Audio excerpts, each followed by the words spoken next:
میاں صاحب کہہ رہے ہیں کہ مجھے نہ نکالا جاتا تو روٹی 4 روپے مل رہی ہوتی, ڈالر 100 روپے میں ہوتا, تو پھر اگر روٹی واقعی 4 روپے میں عوام کو آج مل رہی ہوتی تو آپ لوگوں نے کیوں نکالا پھر ان کو؟ بسم اللہ الرحمن الرحیم. دیکھیں وہ خان صاحب ہمیشہ کہتے ہیں, عمران خان ہمیشہ کہتے ہیں کہ ایک تو لوگ نالائق بہت ہیں, اوپر سے یہ اپنے آپ کو بہتر کرنے کے لیے پڑھتے بھی نہیں ہیں. اگر آپ کچھ بھی نہ کریں تو جو انٹرنیشنل جو ایک جنرلی پرائس انکریز ہوتی ہے ہر سال کے لحاظ سے, اس لحاظ سے بھی روٹی 4 روپے کی نہ رہتی, بڑھ جاتی. ٹھیک ہے, انٹل انلیس آپ کوئی آپ کے جو انکم ہوتی وہ بڑھتی ہے. انکم 2 چیزوں سے بڑھتی ہے, ایکسپورٹ سے بڑھتی ہے اور فورن ڈائریکٹ انویسٹمنٹ سے, جس کی وجہ سے جاب کریشنز ہوتی ہیں. فیکٹ یہ ہے کہ 2013 اور 18 کے درمیان میں اور 2008 اور 13 کے درمیان میں جو جاب کریشن ہوئی تھی وہ پیپلز پارٹی کے زمانے میں 14 لاکھ ہر سال کے لحاظ سے جاب کریشن ہوئی تھی, اور پی ایم ایل این کے زمانے میں 11 لاکھ ہر سال کے لحاظ سے جاب کریشن ہوئی تھی.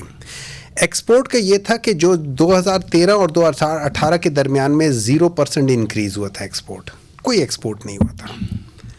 There is nothing as an export. لیکن یہ آپ نے بڑے اچھے انٹرسٹنگ فگر دیے کہ پیپلز پارٹی نے 5 سال میں ہر سال 14 لاکھ جاب نکالے, نون لیگ نے 11 لاکھ ہر سال جاب نکالے, آپ کی 3.5 سالہ حکومت میں 1 کروڑ نوکریاں آنا تھیں. اس طرح ان میں سے میں بتا دیتا ہوں نا, پاکستان تحریک انصاف کے 3.5 سال میں 18,40,000 جابس پر سال کریٹ ہوئی ہیں. اچھا, یعنی آپ بھی دیتے رہے جو؟ بالکل نہیں, ہم نہیں دیتے. دیکھیں آپ نے جابز نہیں دینی ہوتی ہیں, جو جب آپ جابز دینا شروع کرتے ہیں آپ نے ماحول ملتی رہی نا. آپ کی جو سب سے زیادہ جو جابز ہوئی ہیں وہ انڈسٹریل اس میں ہوئی ہے, جس میں جو خاص طور پہ یہ ٹیکسٹائل انڈسٹری میں 2.5 ملین کے قریب انڈسٹریل جابز ہوئی ہیں. 2.5 ملین, 25 لاکھ جابز اس جگہ پہ گئی. اچھا, بات میں روٹی کے حوالے سے کر رہا ہوں.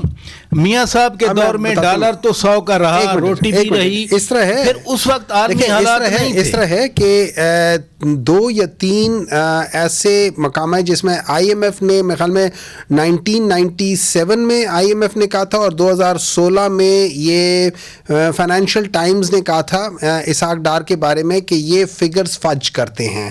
انہوں نے 2016-17 میں 15-16 میں ان لوگوں نے وہ گیپ کو برج کرنے کے لیے جو فگرز کی تھی, جس میں فائنینشیل ٹائمز نے کہا تھا کہ انہوں نے فگر فج کی ہوئی ہیں, صحیح نہیں ہے. نمبر 2, ہر ایک انسان کا اپنا اپنا ایک پوائنٹ آف ویو ہوتا ہے. اگر آپ اپنے ڈالرز کو جو اس کی ایکچوئل ویلیو ہے اس لحاظ سے نہیں کریں گے تو آپ نے کہیں نہ کہیں کسی نہ کسی طریقے سے آپ نے اس کو مینٹین کرنا ہوگا. ٹھیک ہے, اگر آپ کا قد اپنا 6 فٹ کا نہیں ہے تو آپ نے ہیل پہننی ہوگی کہ آپ کا 6 فٹ ہو جائے, یا آپ کسی سیڑھی کے اوپر کھڑے ہوں گے تو ہوگا. آپ کا اس لحاظ سے ایکچوئل آپ کی وہ قد نہیں ہے تو آپ اس کو جھوٹ کے ساتھ ثابت کریں گے.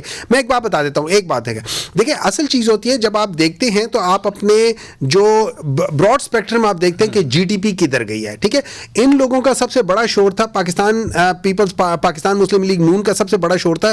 انہوں نے اپنے 3 ادوار میں ایک دفعہ 6 جی ڈی پی کو ٹچ کیا اور ایک دفعہ ٹچ کیا. پاکستان تحریک انصاف نے اپنے 3.5 سال میں 2 دفعہ 6 جی ڈی پی کو ٹچ کیا.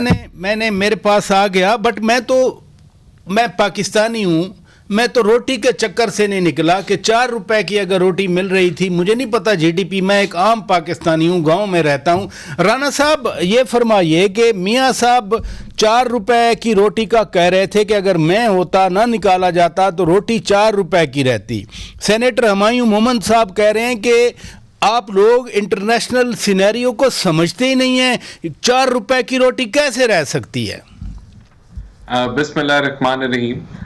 انٹرنیشنل سیناریو کو خان صاحب سمجھتے تھے بہتر, اس لیے وہ جاتے ہوئے آئی ایم ایف کے معاہدے کو پھاڑ کے ڈسٹ بن میں ڈال گئے اور ملک کو ایک معاشی دلدل میں دھکیل گئے, اور اس کو سنوارنے کے لیے پھر ہم نے کاوش کی اور بدنامی اپنے ساتھ لی, لیکن ملک کو ڈیفالٹ سے بچا لیا. خان صاحب کی خواہش پوری نہ ہوئی.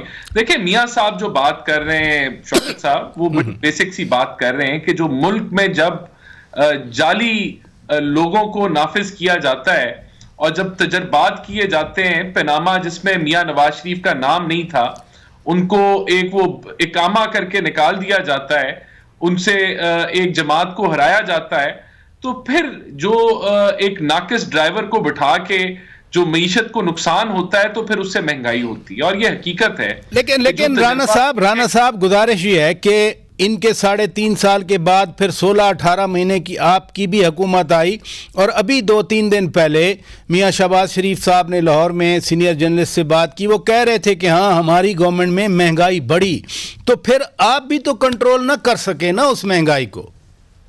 نہیں دیکھیں، ایک بڑی بیسک سی بات ہے نا، جب خان صاحب جا رہے تھے تو آئی ایم ایف کا معاہدہ تھا، معاہدے میں تھے، معاہدہ کہہ رہا تھا کہ پیٹرول کی قیمتوں کو 50 روپے مہنگا کرنا ہے، بجلی مہنگی کرنی ہے، گیس مہنگی کر دی ہے. خان صاحب چیزوں کو سستا کر گئے، خسارے بڑھا گئے، ڈالر کی شارٹیج بن گئی کیونکہ آئی ایم ایف کا معاہدہ نہیں تھا، روپے کی جو ہے وہ قیمت گر گئی اور اس سے اور تیزی سے مہنگائی ہو گئی.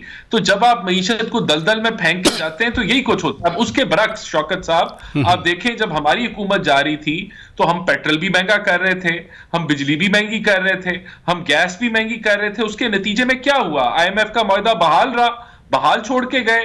آج آپ کا ڈالر جو ہے وہ سٹیبلائز ہو گیا ہے، آپ کی جو روپے کی قدر ہے وہ سٹیبلائز ہو گئی ہے.